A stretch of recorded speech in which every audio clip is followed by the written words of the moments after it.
তারা তোমাদেরকে দুনিয়ার মোহে ব্যস্ত রেখেছে। 5 নম্বর, দুনিয়াটাকে এত সুশোভিত করে তোমাদের সামনে তুলে ধরেছে, মনে হচ্ছে এই দুনিয়াই সবকিছু।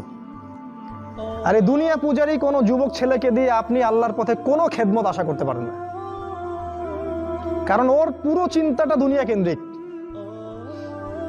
সকালবেলা ঘুম থেকে উঠে ও চিন্তা করে দুনিয়া, দুনিয়া আর দুনিয়া, রাতে ঘুমানো পর্যন্ত।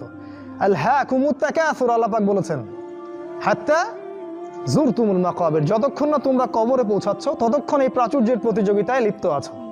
দুনিয়ার সুশোভিত, এই যে দেখবে দুনিয়ার যত মোহ, এটা তোমার সামনে সহজলভ্য করা হয়েছে। অল্প টাকা দিন এত জিবি কিনুন, মাত্র এত টাকা দিন এত কিছু কিনুন। ফোন করছে মেয়ে, আপনার সাথে রিসিভ করছে, মানে নারী, এই যে অনলাইন, এই যে ইন্টারনেট, পর্নোগ্রাফি, ব্লু ফিল্ম, হারাম অ্যাফেয়ার্স, এই যে বয়ফ্রেন্ড গার্লফ্রেন্ড, এগুলোকে আপনার সামনে এত সহজলভ্য করে দিয়েছে যে একটা যুবক ছেলে চাইলেই জেনা করতে পারে। তুমি যদি চাও এখনই জেনা করতে পারবে, কেউ তোমাকে বাধা দিবে না। তোমার সামনে জেনাকে এত সহজ করা হয়েছে, তুমি চাইলে এখনই মদ খেতে পারবে, কেউ তোমাকে বাধা দিবে না। আর মদের তো লাইসেন্স দেয়া আছে আমাদের দেশে, পতিতালয় এগুলো লাইসেন্সও দেয়া আছে, কেউ তোমাকে বাধা দিবে না। এটা এত সহজ কেন করে দেয়া হলো?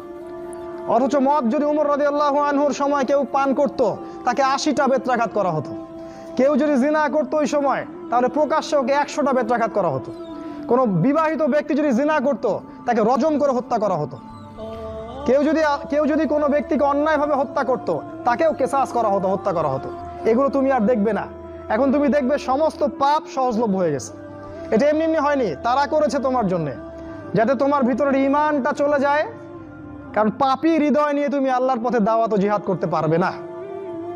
কদ আফলাহা মান যাক্কাহা ওয়া কদ খাবা মান দাসাহা, যে পবিত্র হয়েছে সে সফল, আর সে ধ্বংস হলো যার ভিতরটা কলুষিত হয়ে গেছে। তোমার ভিতরটা কলুষিত হয়ে গেছে, তোমার ভিতরে কোনো রকম চেতনাই নাই আল্লাহর পথে দাওয়াতের এবং জিহাদের, এটা ধ্বংস করে ফেলা হয়েছে। কারণ পাপ করতে করতে করতে করতে তোমার ভিতরে কালিমা লেপন হয়ে গেছে। কারণ তুমি দিনে একটা বারও আল্লাহকে বলো না আস্তাগফিরুল্লাহ ওয়া আতুবু ইলাইহি। খেয়াল করে দেখবা, কোরআন তেলাওয়াত শুনে তোমার চোখ দিয়ে কখনো পানি পড়ে না। কখনো কি খেয়াল করেছো যে কোরআন তেলাওয়াত তোমার সামনে দিনরাত করা হচ্ছে, তোমার চোখ দিয়ে এক ফোঁটা পানি বের হচ্ছে না? কেন বের হচ্ছে না? কারণ তোমার ভিতরে সেই পরিশুদ্ধ হৃদয়টা নাই, তাসকিয়া, নূরটা নাই, পাপ দিয়ে ভর্তি হয়ে গেছে।